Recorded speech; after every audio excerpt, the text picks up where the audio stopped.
No programa deste domingo, você vai ouvir música e conhecer casos curiosos de BH. Os convidados do Globo Horizonte de hoje são contadores de histórias. Eles resgatam antigas lendas da cidade. Bom dia, gente. Bom dia. Qual é a magia de contar a história, né? O que é que vocês acham que encanta as pessoas? A história sempre encantou. É uma arte antiga e que encanta crianças, jovens, adultos, porque a história, ela entra num outro nível da gente, né? Ela atinge muito mais profundo e elas são capazes até de curar. A gente conhece vários casos. E o que é preciso para saber contar uma boa história? Olha, todos nós somos contadores de história, né? Precisa de que você goste da história. Na verdade, não é a gente que escolhe a história. A história que escolhe a gente. Então, quando a história te pega, você não tem jeito de sair dela, não. Sabe? É uma coisa muito boa ou muito triste, depende do sentimento que essa história tem. Você é envolvida pela história. E para vocês, né, músicos, que de repente se viram aí cantando histórias? Bom, pra gente foi assim uma novidade, né? Porque quando a gente se conheceu, a gente, na verdade, nem esperava, né, esse entrosamento que aconteceu. Foi uma mistura que até hoje tá aí dando frutos. Então, qual a primeira história que vocês vão contar pra gente? Olha, a gente vai contar a história da Papuda, que é uma lenda que fala sobre vários governadores e sobre o Palácio da Liberdade.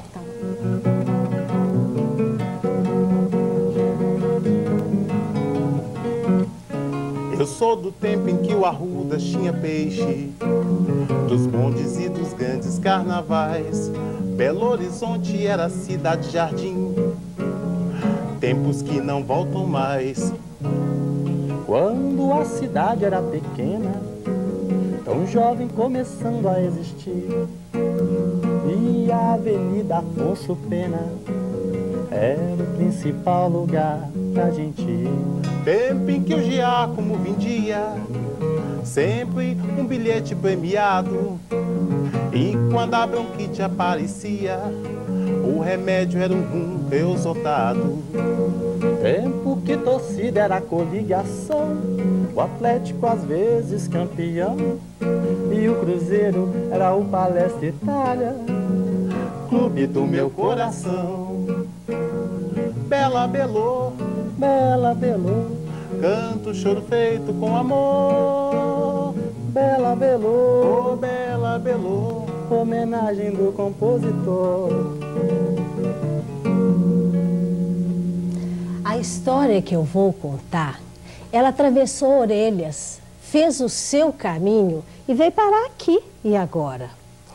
Havia um lugar, quer dizer, havia não, existe um lugar alto, cheio de morros e que teve o seu nome por causa do seu belo horizonte. Há muitos anos atrás, esse lugar era um arraial, mas o povo que aqui morava gostava muito do lugar que eles nasceram e que viviam.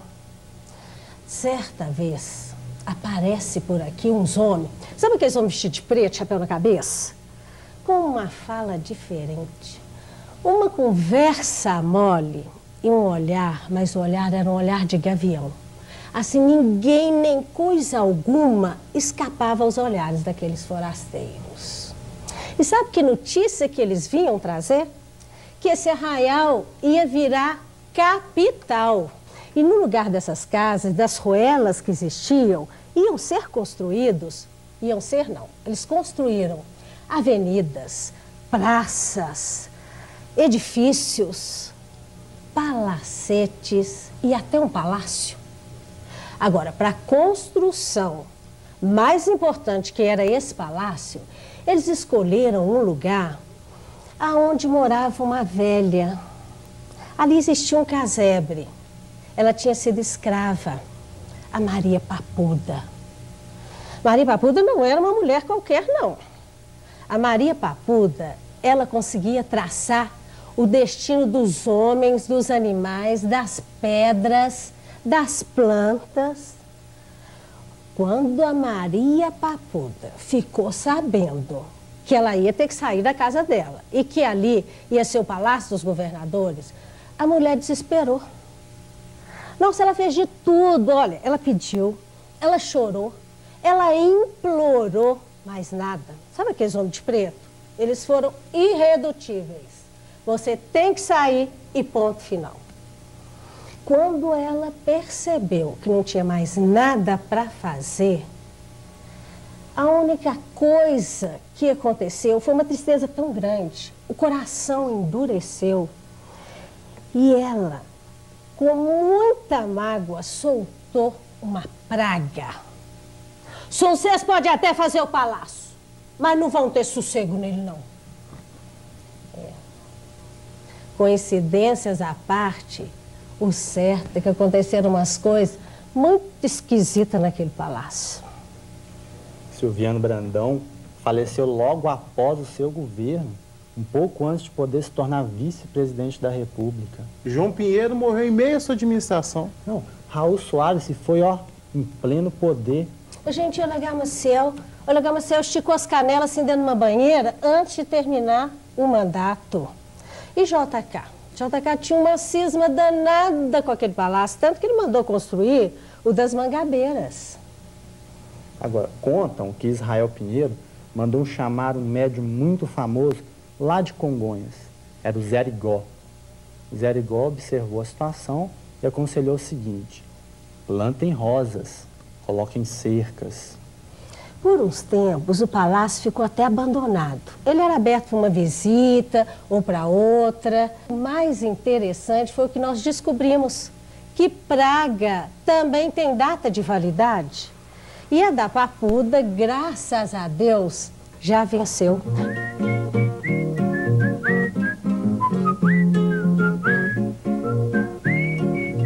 Adeus, Lagoinha, adeus, Lagoinha, adeus.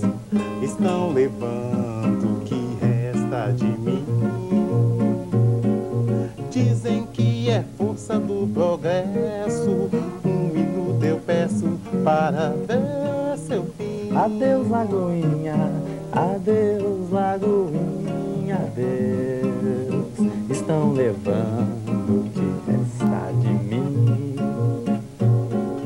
Dizem que é força do progresso. Um minuto eu peço para ver seu fim.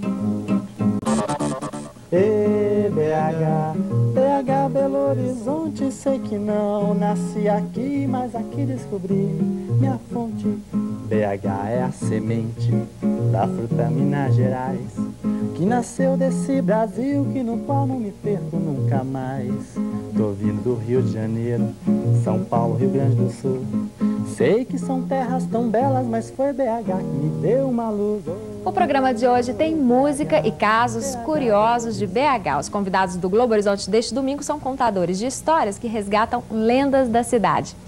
Vocês se apresentam para públicos diferentes, não é isso? Como que é escola, museu?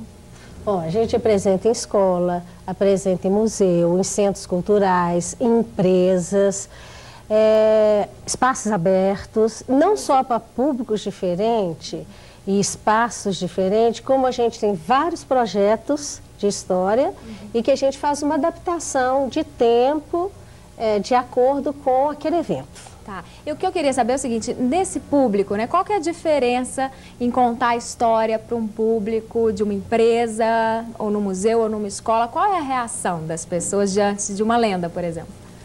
Olha, normalmente elas gostam muito. Agora, esse projeto específico, Contando e Cantando BH, quanto mais a pessoa sabe a história de Belo Horizonte, mais ela gosta. Tem a história do vampiro de Belo Horizonte. Que lenda é essa? Ah, não é uma não, viu? Belo Horizonte tem 147 vampiros. O vampiro de Belo Horizonte, que eu vou falar desse personagem, ele está situado na Rua da Bahia. Maria, tá na hora de ir pra Rua da Bahia. Maria, tá na hora de ir pra Rua da Bahia.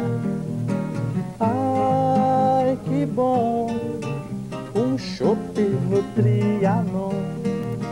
Carnaval não havia ciúmes, nas batalhas de lança perfume. as águas já rolaram na rua da Bahia, mais que em Três Marias. Maria, tá na hora de ir pra rua da Bahia. Maria, está na hora de ir pra rua da Bahia. Então, sobre esse vampiro, ele assistiu toda a transformação da Rua da Bahia. Ele é um personagem, ele chama Loropas, e ele é um personagem que mora numa maleta. E o edifício Maleta é um edifício que tem uma história, aliás, não é uma não. O edifício Maleta, ele tem quase que 1001 histórias, assim, parecido com a 1001 Noite, né? E tem também a Cantina do Lucas, que é muito importante ali. O Loropas, ele frequenta aquele ambiente há muitos anos e é conhecido da região. E ele é um vampiro de verdade, assim. Tem gente que pensa que a gente está contando história de vampiro, que não, ele é vampiro de verdade. O Loropas, por exemplo, ele não tem sombra, ele não reflete no espelho e fica dormindo de dia para de noite ele pegar pescocinho distraído de mulher. Agora, ao mesmo tempo, ele é muito metódico, sistemático, feito ele só. Assim, o Loropas, ele ataca 4h15 da manhã, o horário é pontualíssimo. Agora, aquelas mulheres corajosas e que quiserem pôr o Loropas para correr de vez, aí é uma munição. São 7 dentes de alho, tem que levar uma cruz, água benta. Agora, aquelas ainda que vão além, aquelas destemidas mesmo, elas têm que seduzir o Loropas sem deixar ele pegar no pescocinho delas, até o sol nascer. Gente, eu quero agradecer a participação de vocês aqui no programa e desejar muito sucesso. Agora, antes de encerrar, eu queria mais uma musiquinha.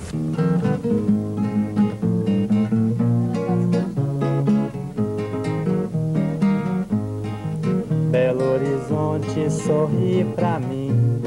Belo Horizonte, cidade jardim. Belo Horizonte, sorri pra mim. Belo Horizonte, cidade jardim. Nossos poetas em versos tão belos, os escritores em contos singelos, todos cantaram a sua beleza. Morenas e loiras são flores de amores, cantando agora o poeta da rua, na lira que inspira a canção que é só tua. Belo Horizonte, sorri pra mim. Belo Horizonte, cidade jardim. Belo Horizonte, sorri pra mim. Belo Horizonte, cidade jardim.